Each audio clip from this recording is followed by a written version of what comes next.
Hi friends, ഇത് നമുക്ക് ചക്ക കൊണ്ട് നമുക്ക് മിക്സർ ഉണ്ടാക്കാം. അതിന് വേണ്ടി കുറച്ച് ചക്ക ഞാനെടുത്തൊന്ന് അരിഞ്ഞെടുത്തിട്ടുണ്ട്. പച്ച ചക്ക ഞാൻ ഇതേപോലെ അരിഞ്ഞെടുത്തിട്ടുണ്ട്. ഇത് അരയ്ക്കാനുള്ള എളുപ്പത്തിന് വേണ്ടിയിട്ടാണ് കേട്ടോ ഇങ്ങനെ അരിഞ്ഞെടുത്തിരിക്കുന്നത്. പിന്നെ നമുക്ക് വേണ്ടത് കുറച്ച് കടലമാവാണ് വേണ്ടത് കേട്ടോ.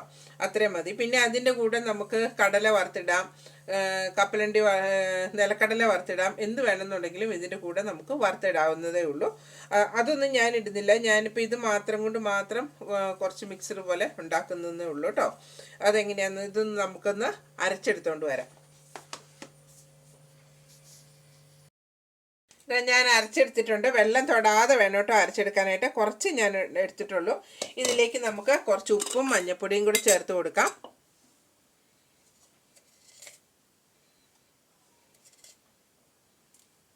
ഉപ്പൊക്കെ ആവശ്യത്തിന് ചേർക്കണം കേട്ടോ. ഉപ്പും മഞ്ഞൾപ്പൊടിയും കൂടെ നമുക്ക് കുറച്ച് ചേർത്ത് കൊടുക്കാം. ഒരല്പം മഞ്ഞ കളർ കിട്ടാൻ വേണ്ടിയിട്ട് നമുക്ക് അല്പം മഞ്ഞൾപ്പൊടി ഒന്ന് ചേർത്ത് കൊടുക്കാം. പിന്നെ നമുക്ക് ഇതിലേക്ക് വേണ്ടത് ഞാൻ കടലമാവാണ് കേട്ടോ എടുത്തിരിക്കുന്നത്. കടലമാവ് ഇതിൻ്റെ അകത്തേക്ക് എടുക്കുക കേട്ടോ. ഇതിൻ്റെ അകത്തേക്ക് ഇട്ട് നമുക്കൊന്ന് കുഴച്ച് കൊടുക്കാം.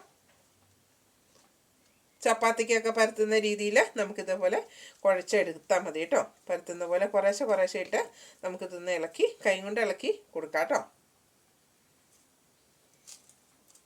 കുറേശ്ശെ ഇട്ട് നമ്മൾ എന്തോരമാണോ നിങ്ങൾ എടുക്കുന്നത് അതനുസരിച്ച് കടലമാവും കൂടെ ചേർത്ത് ചപ്പാത്തിക്ക് കുഴയ്ക്കുന്ന അതേ രീതിയിൽ നമുക്ക് കുഴച്ചെടുക്കാം.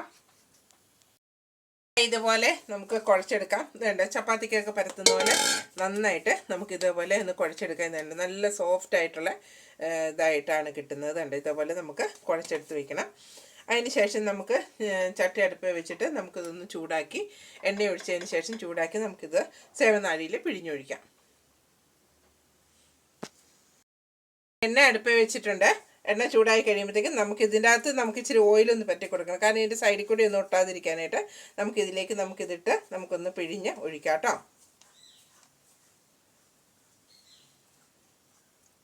മറ്റേ നിങ്ങളുടെ കയ്യിലുള്ള സേവനാഴി ഉപയോഗിച്ച് നമുക്കിതേപോലെ ചെയ്തെടുത്താൽ മതിയേ.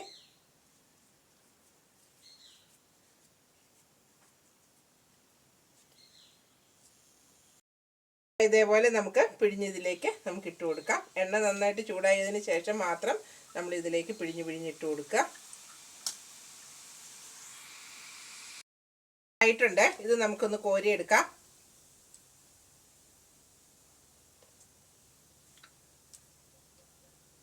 ഇതിലേക്ക് കോരിയെടുക്കാം. അതിന് ശേഷം അടുത്തത് നമുക്ക് എടുക്കാം കേട്ടോ. അടുത്തത് ഇടാം. നിങ്ങൾക്ക് വലിയ പാത്രം ഉണ്ടെന്നുണ്ടെങ്കിൽ അതനുസരിച്ച് നിങ്ങൾ കോരിയെടുക്കാം കേട്ടോ. നമുക്ക് കരിയാപ്പിലയും കൂടി ഒന്ന് വറുത്ത് കോരി എടുക്കാം. അതിന് വേണ്ടിയിട്ട് കരിയാപ്പിലയും കൂടി ഞാൻ ഇട്ട് കൊടുക്കുവാണ്. അതൊന്ന് നന്നായിട്ടൊന്ന് മൊരിഞ്ഞ് വരണം കേട്ടോ. അപ്പം ഞാൻ ഇതേപോലെ ഒരു പാത്രം വെച്ചിട്ട് ഇങ്ങനെയൊന്ന് വെച്ചിട്ടാണ് ഞാൻ വറുത്ത് കോരുന്നത്. അപ്പോൾ ഇതിൽ തന്നെ ഇരുന്ന് നമുക്ക് കോരി എടുക്കാനൊക്കെ എളുപ്പമായിരിക്കും കേട്ടോ. അപ്പോൾ ഇതിൽ തന്നെ വറുത്തെടുക്കുമ്പോഴത്തേക്കും പിന്നെ നമ്മൾ പ്രത്യേകിച്ച് നമ്മളിതിങ്ങനെ കോരി കരിഞ്ഞു പോകുന്നോ അങ്ങനെയൊന്നും ഓർത്തൊന്നും പേടിക്കണ്ട. അപ്പോൾ എണ്ണയിലേക്ക് നമ്മൾ ഇതേപോലെ ഇട്ടിട്ടുണ്ട്. പിന്നെ ഞാൻ പറഞ്ഞല്ലോ, എനിക്ക് പരിപ്പോ അല്ലെങ്കിൽ നിലക്കടലയോ ഒക്കെ ആണെന്നുണ്ടെങ്കിലും വറുത്തെടുക്കാം. ഞാൻ കുറച്ച് അവലൊന്ന് വറുത്തെടുത്തിട്ടുണ്ട് ഇതിൻ്റെ കൂടെ ഇടാനായിട്ട്, മിക്സ് ചെയ്യാനായിട്ട്. ഇത് കരിയാപ്പിലയും നന്നായിട്ട് മൂത്തിട്ടുണ്ട്. ഇതെല്ലാം കൂടെ ഇട്ട് നമുക്കൊന്ന് മിക്സ് ചെയ്യാം. ഇനി എരിവ് വേണ്ടവർക്ക് അപ്പം തന്നെ വേണമെന്നുണ്ടെന്നുണ്ടെങ്കിൽ എരിവും കൂടെ ചേർത്ത് നമുക്ക് ഇളക്കിയെടുക്കാം കേട്ടോ. ഞാൻ ഇതിൽ എരിവൊന്നും ചേർക്കുന്നില്ല. എരിവ് വേണമെന്നുള്ളവർ എരിവും കൂടെ ഇടുക കേട്ടോ.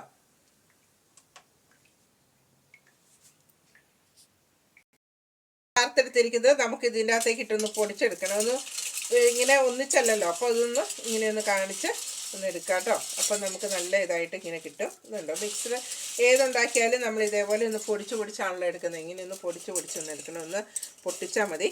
നല്ല ക്രിസ്പി ആയിട്ട് നല്ല ഇതായിട്ടുള്ള ചക്കയുടെ മിക്സർ നമുക്ക് ഇതേപോലെ എടുക്കാൻ പറ്റും. ഇതിൻ്റെ അകത്തേക്ക് നിങ്ങൾ കപ്പലണ്ടി വറുത്തതോ മുന്തിരിങ്ങ ആണെന്നുണ്ടെങ്കിലും ചെറിയ മധുരം വേണമെന്നുണ്ടെങ്കിൽ അങ്ങനെ ചെയ്യാം. ഇതിൻ്റെ അകത്തേക്ക് ഇപ്പം തന്നെ അല്പം മുളക് പൊടി ഒന്ന് വിതറിയിട്ട് ഒന്ന് ഇളക്കി ഇങ്ങനെ ഒന്ന് കൊടുത്താൽ മതി. അപ്പോൾ അതിലേക്ക് എരിവ് വേണ്ടവർക്ക് എരിവ് എടുക്കാം. ഞാനിതിലേക്ക് കരിയാപ്പിലയും കൂടെ ഒന്ന് ഇട്ട് കൊടുക്കണം. കരിയാപ്പിലയും ഞാൻ അവലും കൂടെ വറുത്തിട്ടുണ്ട്. അപ്പോൾ അതും കൂടെ ഇതിൻ്റെ കൂടെ ഒന്ന് ഇട്ട് കൊടുത്തു. നിങ്ങൾക്ക് ഇഷ്ടമുള്ളതല്ല എന്തൊക്കെയാണെന്നുണ്ടെങ്കിലും അതെല്ലാം ഇട്ടൊന്ന് നമുക്കിതേപോലെ ഒന്ന് മിക്സ് ചെയ്തെടുക്കാം. ഉണ്ടോ, കരിയാപ്പില. ഇനി ഇതിൻ്റെ കൂടെ മുളക് വറുത്തിടണമെന്നുണ്ടെങ്കിൽ മുളകും വേണമെന്നുണ്ടെങ്കിൽ വറുത്തിടാം കേട്ടോ. ഇതുണ്ടോ, നല്ല ചക്കയുടെ മിക്സർ നമുക്ക് റെഡി ആയിട്ടുണ്ട്. നല്ല ക്രിസ്പി ആയിട്ടുള്ളത്. കടിച്ച് നോക്ക്, ഉണ്ടോ. നമുക്കിതുപോലെ ചക്കയുള്ളപ്പം നമുക്കിതുപോലെ ചക്ക കഴിക്കാത്തവർക്കൊക്കെ ആണെന്നുണ്ടെങ്കിലും ഇത് ഈ മിക്സർ ഉണ്ടാക്കി കൊടുത്തു കഴിഞ്ഞാൽ നല്ല ടേസ്റ്റി ആയിട്ട് കഴിക്കാൻ പറ്റും. നിങ്ങളെല്ലാവരും ഇതേപോലെ ഒന്ന് ഉണ്ടാക്കി നോക്കൂ കേട്ടോ. Thank you.